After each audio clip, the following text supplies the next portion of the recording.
Assalamu alaikum wa rahmatullahi wa barakatuhu. Welcome to our program Safai Pakizgi और तहारत.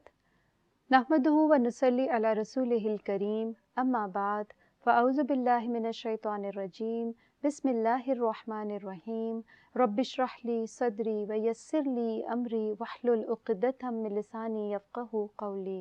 नाज़रीन, इस ज़िंदगी में कामयाब इंसान कौन है?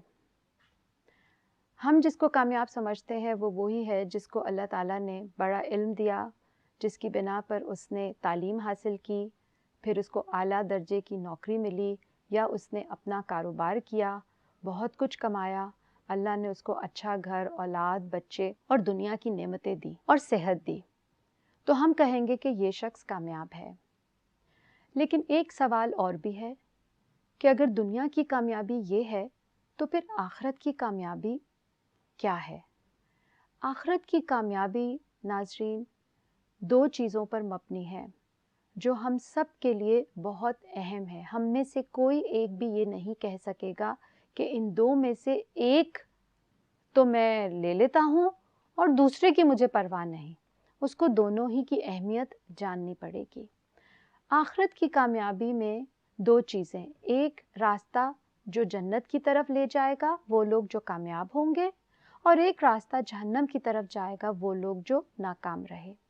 लेकिन इन दोनों के दरमियान कुछ ऐसे भी लोग होंगे जो जन्नत जाने से पहले जहन्नम का रास्ता देखेंगे, जबकि वो कलमा गो होंगे, यानी कि वो मुस्लिम्स होंगे, लेकिन पहले जहन्नम में जाएंगे। तो क्या हम कह सकते हैं कि ये भी कामयाबी है कि इंसान पहले जहन्नम का रास्ता देख ले और फिर निकल के जन्नत में चला जाए? क्या ये कामयाबी पूरी की पूरी मुकम्मल कहलाई जा सकती है? नहीं नाज़रीन, ये कामयाबी मुकम्मल नहीं है। असल कामयाबी फिर क्या है? असल कामयाबी आखिरत की वो होगी कि इंसान जन्नत में सीधा चला जाए और जहन्नम का रास्ता उसको न देखना पड़े, इसलिए कि जब दुनिया में हम अगर चूल्हे से कुछ काम करने जाते हैं चूल्हे के पास, तो एक माचिस की अगर चिंगारी का कतरा या ज़र्रा भी अगर स्किन पर आकर गिरता है तो एक आवाज़, एक चीख निकल जाती है, इन्ना लिल्लाह की आवाज़ निकल जाती है, और इंसान उसको बाज़-औक़ात बर्दाश्त नहीं कर सकता और बाज़-औक़ात वो छाले की शक्ल इख्तियार कर लेता है, और फिर हम सब गर्म पानी और फिर दवाइयों की जाते हैं कि उसको छुपाएं, जबकि वो सिर्फ़ एक ज़र्रा होता है। और कितनी देर इंसान काम छोड़ के बैठ जाता है। ये क्या बात हुई कि किसी को ज़िंदगी भर खालिदीन फ़ीहा का कह दिया जाए कि वो ज़िंदगी भर आग में रहेगा? हम में से कोई भी ऐसा नहीं है जो ये चाहेगा।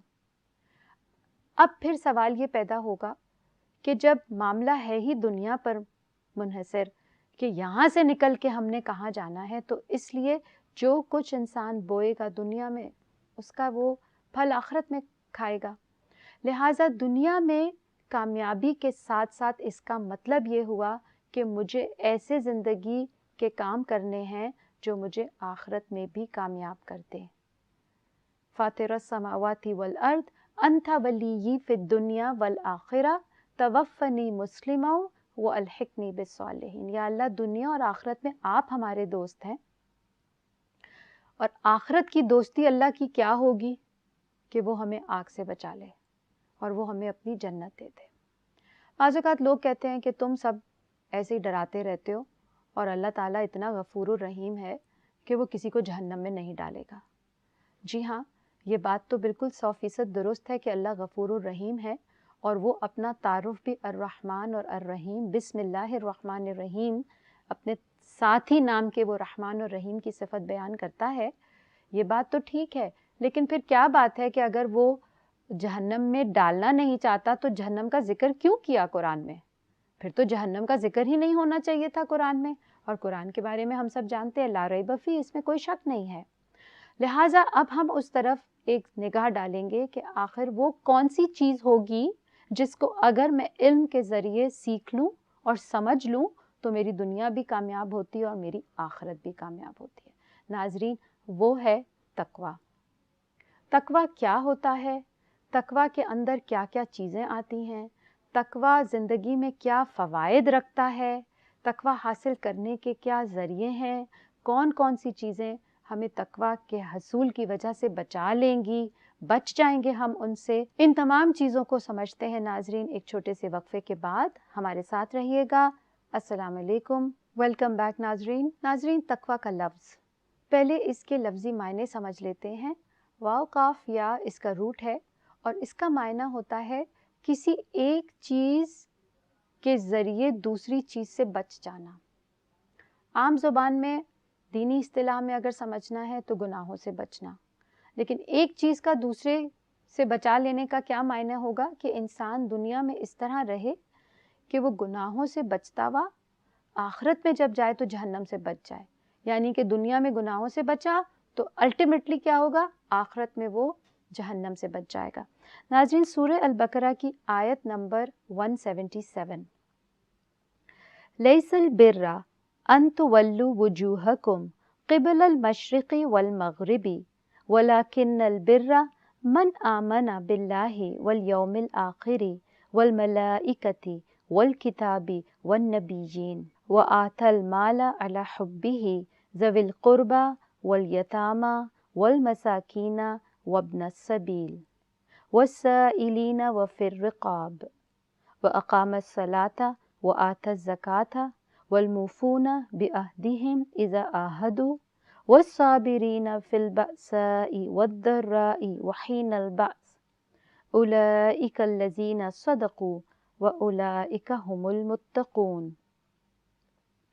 نیکی یہ نہیں ہے کہ تم نے اپنے چہرے مشرق کی طرف کر لیے یا مغرب کی طرف، بلکہ نیکی یہ ہے کہ آدمی اللہ کو اور یوم آخر اور ملائکہ کو اور اللہ کی نازل کی ہوئی کتاب اور اس کے پیغمبروں کو دل سے مانے، اور اللہ کی محبت میں اپنا دل پسند مال رشتہ داروں اور یتیموں پر، مسکینوں اور مسافروں پر، مدد کے لیے ہاتھ پھیلانے والوں پر اور غلاموں کی رہائی پر خرچ کرے، نماز قائم کرے اور زکوٰۃ دے.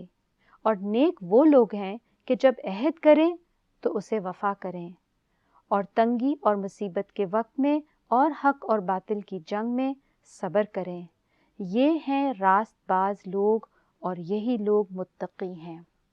ناظرین اس آیت سے ہمیں کیا پتہ چلتا ہے کہ تقویٰ یا متقی ہونا صرف کسی طرف رخ کر لینے سے نہیں ہو جاتا، بلکہ انسان ہر وہ کام جو دل کی رغبت اور دل کی خوشی کے ساتھ صرف اللہ کی خاطر کرے، خواہ وہ نماز قائم کرنا ہو، زکوٰۃ ادا کرنا ہو، یا وہ اپنے رشتہ داروں پر خرچ کرنا ہو، سوال کرنے والے پہ، یا جنگ یا مشکل یا تکلیف حالات میں خرچ کرنا ہو. جب کرے کوئی عمل تو خاص اللہ کی خاطر کرے، اس میں کسی اور کا دخل نہ ہو بلکہ صرف اللہ کی خاطر ہو. ناظرین اس کو سمجھنے کے لیے ہم یہ دیکھیں گے کہ اس کا مطلب یہ ہوا کہ متقی بننے کے لیے کچھ چیزوں کو سمجھنا ضروری ہے. ہم دیکھتے ہیں کہ ابو سعید خدری رضی اللہ عنہ، ان کے پاس ایک شخص آیا اور کہنے لگا ابو سعید خدری سے کہ مجھے کچھ نصیحت کیجیے. تو آپ نے اس سے کہا کہ تم نے وہی سوال ڈالا مجھ پہ جو میں نے نبی صلی اللہ علیہ وسلم پر ڈالا. تو آپ صلی اللہ علیہ وآلہ وسلم نے فرمایا، آپ نے کہا میں تجھے تقویٰ کی نصیحت کرتا ہوں کیونکہ وہ نیکی کی جڑ ہے. تو کیا فرمایا آپ نے کہ وہ نیکی کی جڑ ہے؟ اس کا مطلب یہ ہوا ہر وہ کام جو اللہ کے لیے خالصتاً کیا جائے گا وہ نیکی بن جائے گا، اور تقویٰ اس کی جڑ ہے. یعنی کہ کسی بھی کام کی بنیاد اس کی نیت ہوتی ہے. بڑے سے بڑا عمل بھی اگر انسان کر جائے نا تو اللہ تعالیٰ اس کو غبار بنا کر اڑا دیں گے اگر وہ اللہ کے لیے نہیں ہوگا. ہم نے اپنی زندگی کو کرنا ہے پاک صاف. ہم نے اپنی زندگی سے تمام ان چیزوں کو نکالنا ہے جو تقویٰ میں حائل ہوتی ہیں. اور ناظرین جو سب سے بڑی چیز تقویٰ میں حائل ہوتی ہے وہ ہے لوگوں کا ڈر، لوگوں کا خوف ہمیں اللہ کی طرف مائل ہونے سے روک دیتا ہے. کہ آپ نے فرمایا کہ نصیحت کرتا ہوں. نصیحت کیا ہوتی ہے؟ کسی کے بھلے کے لیے، کسی کی فائدے کی چیز. اور آپ نے تقویٰ کی نصیحت کی کہ یہ نیکی کی جڑ ہے. اس کا مطلب ہے خواہ ہم جاگتے ہوئے کوئی کام کریں، सोने से पहले के हमारे काम हैं। सोना भी बज़ाते खुद एक इबादत बन सकती है अगर उससे पहले हम वो जो अज़कार हमें नबी सल्लल्लाहु अलैहि वसल्लम ने सिखाए हैं अगर हम कर लें तो वो रात भर इबादत है। जो शख्स मस्जिद में इशा पढ़ता है और फजर भी मस्जिद में पढ़ता है, गोया वो रात भर इबादत में गुजारता है। इसी तरह आप देखिए हमारा खाना, खाने पीने की दुआएं, चलना फिरना, ज़रूरियात ज़िंदगी को पूरा करना, सेहत के साथ किए हुए काम, ये तमाम के तमाम, वो बीवी जो अपने खावंद का कहना मानती है, उसके काम करती है, घर का ख्याल रखती है, ये तमाम की तमाम चीज़ें इबादत बन सकती हैं, बशर्त ये कि पीछे नीयत क्या हो कि ये मैं खालिस अल्लाह के लिए कर रही हूँ और अपने दिल की खुशी के साथ और दिल की रग़बत के साथ। अबू ज़र रदी अल्लाह अन्हो ने आप सल्लम से फिर फरमाया, आपने उनसे पूछा कि मुझे कुछ नसीहत कीजिए, तो आप सल्लम ने उनसे फरमाया कि मैं तुम्हें तकवा की नसीहत करता हूँ क्योंकि तकवा तुम्हारे सारे कामों और अमाल को खूबसूरत बनाने वाला है। आप देखें अबू सईद खुदरी को नबी सल्लल्लाहु अलैहि वसल्लम ने क्या फरमाया कि नेकी की जड़ है तकवा, और अबू ज़र को आपने क्या फरमाया कि मैं तकवा की नसीहत करता हूँ क्योंकि ये तुम्हारे अमल को खूबसूरत बना देगी। इसका मतलब ये है अगर किसी अमल में तकवा नहीं है तो तकवा का मतलब क्या हुआ कि मैंने अल्लाह के लिए काम करना है और मुझे उसके पीछे खौफ क्या है कि अगर मैं अल्लाह की खातिर नहीं करता तो मुझे अल्लाह की जन्नत चाहिए ना, मुझे अल्लाह की जहन्नम से बचना है, तो मुझे अल्लाह से डर के हर नेकी इस तरह से करनी है। डर का मैं लफ्ज़ इसलिए इस्तेमाल कर रही हूँ क्योंकि बाज़ औक़ात हमारी नीयत में ही फ़तूर आ जाता है। हम काम एक बड़ी नेक नियति से शुरू करते हैं लेकिन आगे जाके हम कहीं खो जाते हैं और फिर वो बाज़ औक़ात तकब्बुर और रियाकारी और दूसरी तरफ निकल जाता है और फिर अल्लाह की खातिर कुछ रहता ही नहीं है। तो क़यामत के दिन जब अमाल तोले जाएंगे तो वज़न किसका है? वो तकवा और हुस्न अखलाक का है। और अगर यही दो चीज़ें हमें नहीं समझ आईं, इसका ही इल्म दुनिया में हमने नहीं हासिल करा, तो लाज़िमन बात है कि हमसे गलतियाँ होंगी और लाज़िमन बात है कि हम गुनाह करते चले जाएंगे और बाज़ औक़ात गुनाहों की पहचान भी नहीं होगी। नाज़रीन, यहाँ पर एक लेते हैं छोटा सा ब्रेक। हमारे साथ रहिएगा। अस्सलाम वालेकुम। वेलकम बैक नाज़रीन। नाज़रीन, अबू ज़र रदी अल्लाह अन्हो का एक हमें कॉल मिलता है जिसमें आप कहते हैं कि छोटे गुनाहों से भी बचो। हम बात कर रहे हैं तकवा की और तकवा से हमने ये बात समझी थी कि किसी एक चीज़ के ज़रिए दूसरी चीज़ से बचना। तो दुनिया में हमने गुनाहों से बचना है ताकि बिल आखिर क़यामत में अज़ाब से बच जाया जाए। तो इसलिए हम अबू ज़र की बात देखते हैं कि आपने फरमाया कि छोटे गुनाहों से भी बचो। कुरान में भी आपने देखा है वैलुल लिल मुतफ़्फ़िफ़ीन की बात आती है कि बड़ी हलाकत है वो लोग जो कमी करते हैं, और कमी भी कौन से दर्जे की करते हैं जिसको हम तख़फ़ीफ़ का नाम देते हैं। तख़फ़ीफ़ से क्या मुराद होती है नाज़रीन कि मिसाल के तौर पे एक शख्स जाता है बाज़ार से और वो 1 लीटर कुछ ख़रीदता है, तो जो दुकानदार है वो अगर 1 लीटर में से 0.0 मिलीलीटर भी अगर कम डाल देगा तो ये तख़फ़ीफ़ होगी। क्यों? क्योंकि लेने वाले को भी नहीं पता चलेगा कि दुकानदार ने कमी कर दी है। हम बाज़ औक़ात जो सबसे बड़ा धोखा खा जाते हैं वो ये है कि क्योंकि इंसानों ने नहीं देखा तो हम समझते हैं किसी ने भी नहीं देखा और किसको पता चलेगा, और हम ये भूल जाते हैं मिस्काल ज़र्रतिन शर्रन यरा कि अल्लाह ताला तो ज़रा बराबर राई के बराबर भी अगर कोई शर होगा ना तो क़यामत के दिन उसको निकाल के बाहर ले आएंगे।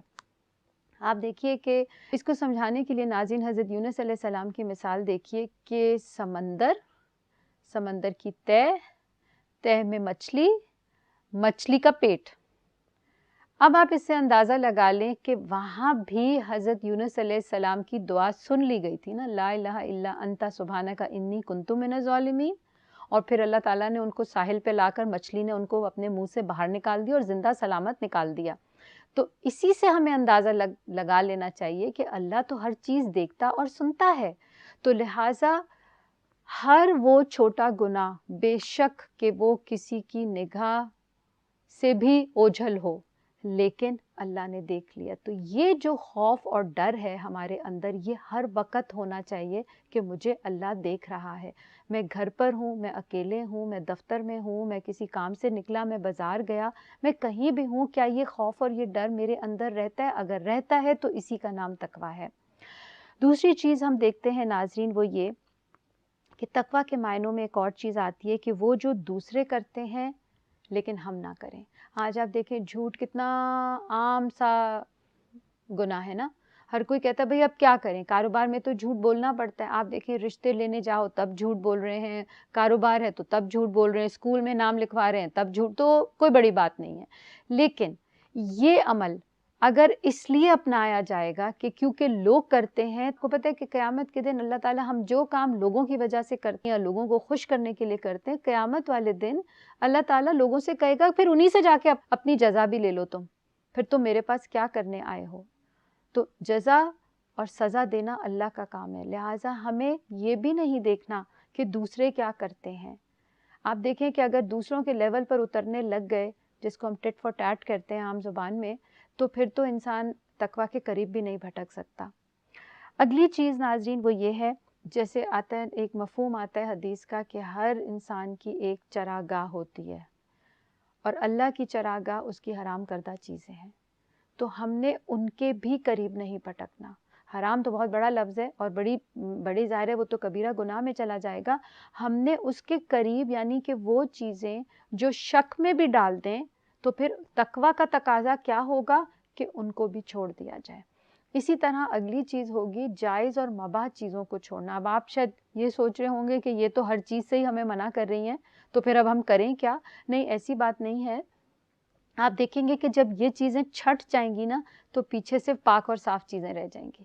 اور ہمارا مقصد بھی یہی ہے کہ ہماری زندگی میں پاک صاف چیزیں رہ جائیں تاکہ ہم جب یہاں سے جائیں تو صاف چیزیں لے کر جائیں اور گندی چیزیں ساری یہیں چھوڑ دیں. آپ خود دیکھیں جب ہمارے گھروں کے ڈسٹ بن بھر جاتے ہیں تو کیا ہم ان کو گھر میں ہی رکھتے ہیں؟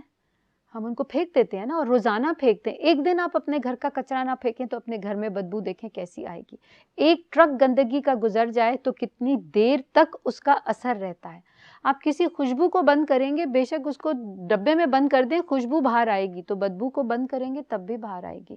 لہٰذا ہم نے اپنے اندر سے صفائی کرنی ہے گناہوں کی, ہم نے قریب بھی نہیں جانا. تو اب آپ کہیں گے جائز سے کیا مطلب ہے, پیچھے رہ جاؤ.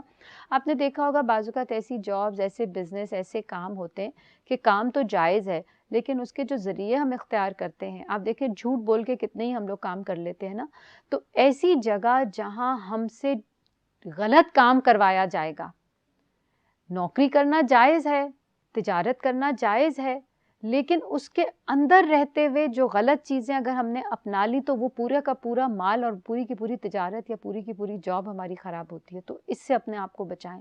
اسی طرح مباح. اب مباح مثال کے طور پہ سپورٹس ہیں, کوئی بھی گیم ہم کھیلتے ہیں, کچھ بھی ہم کھیلتے ہیں, یہ سب چیزیں مباح میں آتی ہیں ایز لانگ ایز کہ ہم اپنے فرائض سے غافل نہیں ہیں, ایز لانگ ایز ہم اپنے حقوق جو ہم نے ادا کرنے ہیں ان سے ہم غافل نہیں ہیں. تو انٹرٹینمنٹ اسلام میں کوئی حرام چیز نہیں ہے یا منع نہیں ہے. انٹرٹینمنٹ ہے لیکن اپنے حدود اور دائرے کے اندر جہاں ہم دوسروں کے حق پامال نہ کریں.